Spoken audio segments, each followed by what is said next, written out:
We're in the dog days of summer, which can only mean one thing: it's time for Nintendo to take us to the beach! That's right, Wave Race 64 has been added to the Nintendo Switch Online expansion pack, just in time to help you beat the heat.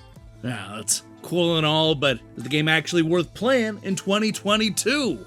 To answer that question, I decided to flip through the pages of Electronic Gaming Monthly, Die Hard Game Fan, 64 Extreme, and more classic video game magazines to see what the critics said back when Wave Race 64 first came out. Come, join me for another wet and wild episode of Nintendo Switch Online Review Crew. いやー、夏だねー。あー、しびれてる。この夏ウェーブレースが振動パック対応になって、こりゃもうしびれちゃう。マリオ64も振動パックで、そりゃもうしびれちゃう。しかもしびれるプライス6800円。しびれる。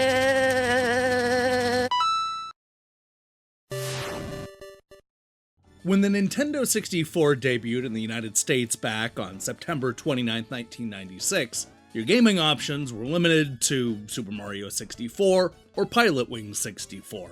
That's it, just 2 games. And as crazy as it sounds, it took another 36 days before Nintendo released a third option.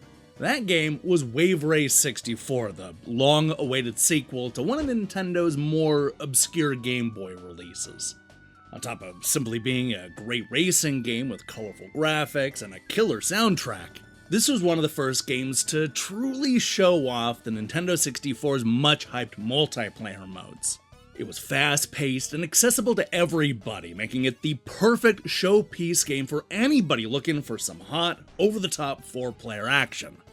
Now, with critics starving for a new Nintendo 64 game, it's easy to see why most magazines were ready to give Wave Race 64 high marks. Electronic Gaming Monthly sports critic Dindo Perez gave it almost a perfect score, saying that he's never seen anything like it and definitely fell in love with it the moment that he saw the game in action. The whole look of the game cannot be matched by any other jet ski racing game or even a road racing game. His dugout partner Todd wasn't ready to go that far, but still called it a top-notch game. The water physics behave accurately, although the water is very obviously computer-generated. You saw similar praise from EGM's competition, including GamePro, who gave it a 5 out of 5 and called it phenomenally fun. Believe it or not, Next Generation also gave the game a perfect score, arguing that it was one of the first quality titles released on the Nintendo 64. And then there's Die Hard Game Fan, who swooned over Wave Race 64 and gave it their Game of the Month. This water is real, proclaimed E-Storm. It reacts exactly like it should in every situation. Remarkable. The textures are gorgeous. Music, doable. Chief Hamilton was even more enthusiastic, giving the game a 99% and calling it racing perfection. Remember when you first plugged in F-Zero many moons ago? You'll be feeling that same elation soon enough, believe me. Another astounding piece of work that you'll return to in years to come. Wave Race 64 was also a big hit with critics in the UK, with N64 Magazine giving it a 90% and calling it a thoroughly innovative and successfully ambitious racer, and 64 Extreme calling the graphics groundbreaking while giving it a 95%. Computer and Video Games was not quite as high as their British peers, only giving it a 4 out of 5. Alex argued that the water and those waves all look so real. When it comes to the game itself, well, that's pretty good too. Making full use of the N64's analog stick, the control over your ski is incredibly precise. All the levels are beautifully realized with amazing lighting and sound effects. A great game, just a shame that it all ends so soon.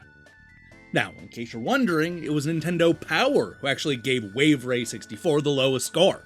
Giving it a 3.8 out of 5, the editors liked the stunning graphics and realistic gameplay, but felt that the voiceovers got monotonous quickly and the game was over a bit too quickly.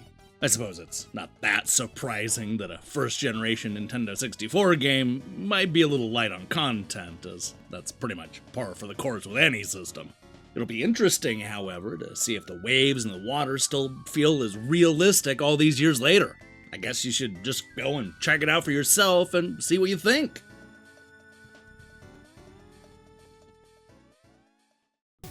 Hey, thanks for watching us break down the Wave Ray 64 reviews. If you liked what you saw here, then you should know that we post new episodes every single time Nintendo adds new retro games to their service. Hopefully we'll be getting more Genesis or maybe Super NES games later this month. We'll find out. Now, here's the question I have for you. What Nintendo 64 games do you want to see on the Nintendo Switch Online? We covered a lot of the greatest hits games, but there's still a lot of smaller titles and third-party games that are completely absent. Let me see your picks in the comments below. In other news, we'll be back with more Next Generation next week, followed by more reviews and stuff. We'll see how it goes. If you don't mind a little indecision, then I strongly recommend you click that subscribe button and support what we're doing here. Until then,